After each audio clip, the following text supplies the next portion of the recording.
আচ্ছা আম্মু, আমি যে রোজা আছি, আমার না অনেক ঘুম লাগতেছে, আমি একটু ঘুমাই। না বাবা, এখন তো ঘুমানো যাবে না, একটু পরে তো আসরের আজান দিবে। না আম্মু, আমার তো অনেক ঘুম ধরতেছে, জাগি থাকলে তো খালি খিদা লাগে আর খিদা লাগে, এই জন্য একটু ঘুমাই, একটু ঘুমাই খালি। না বাবা, একটু ঘুমাইলে তো হবে না, আসরের নামাজ পড়তে হবে, তারপর উঠে কোরআন শরীফ পড়তে হবে। আম্মু, এই যে জায়গা থাকলে যে প্রতিটা আজানের সময় আমার খালি ইফতার করতে মন চায়, খালি খাইতে মন চায়, এই জন্য তো আমি একটু ঘুমাইতেছি। একটু ঘুম শেষ হইলে তারপর আবার উঠে তারপরে আমি আবার ইফতার করবো। এখন একটু ঘুমাইতে দাও না, একটু ডিস্টার্ব করো না, একটু ঘুমাই।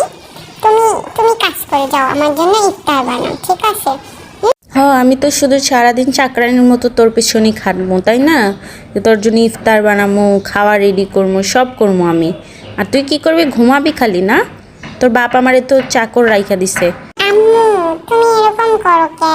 আমি একটু ঘুমাই, ঘুমাইলে কি পাপ হইব? ঘুমাইলে তো পাপ হবে না, একটু ঘুমাই আম্মু প্লিজ। বাবা, তুমি কি ঘুমাই গেছো? এটা কেমন দো যাই হোক, তুমি আম্মু আমাকে ডিস্টার্ব করলে কেন? আমি ঘুমের মানুষ, তাই তুমি আমাকে ঘুমের মধ্যে বলো আমি ঘুমাইছি কিনা। বাবা উঠো। আম্মু, এটা কিন্তু খুব বেশি হয়ে যাইতেছে, এটা কিন্তু আমার ভালো লাগে না। আমি ঘুমাইতেছি, ঘুমের মানুষকে কেউ কোনোদিন জিজ্ঞেস করে?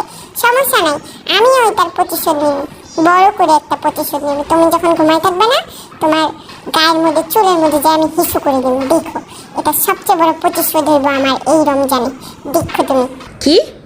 তুই আমারে প্রতিশোধ নিবি? তোর এত বড় সাহস! আবার ঘুমাই গেছস এত বড় একটা কথা বইলা? কেমনে তুই এই বাসায় থাকবি বল? আমার সাথে তুই ঝগড়া করস? আম্মু, তুমি সবসময় এরকম করো।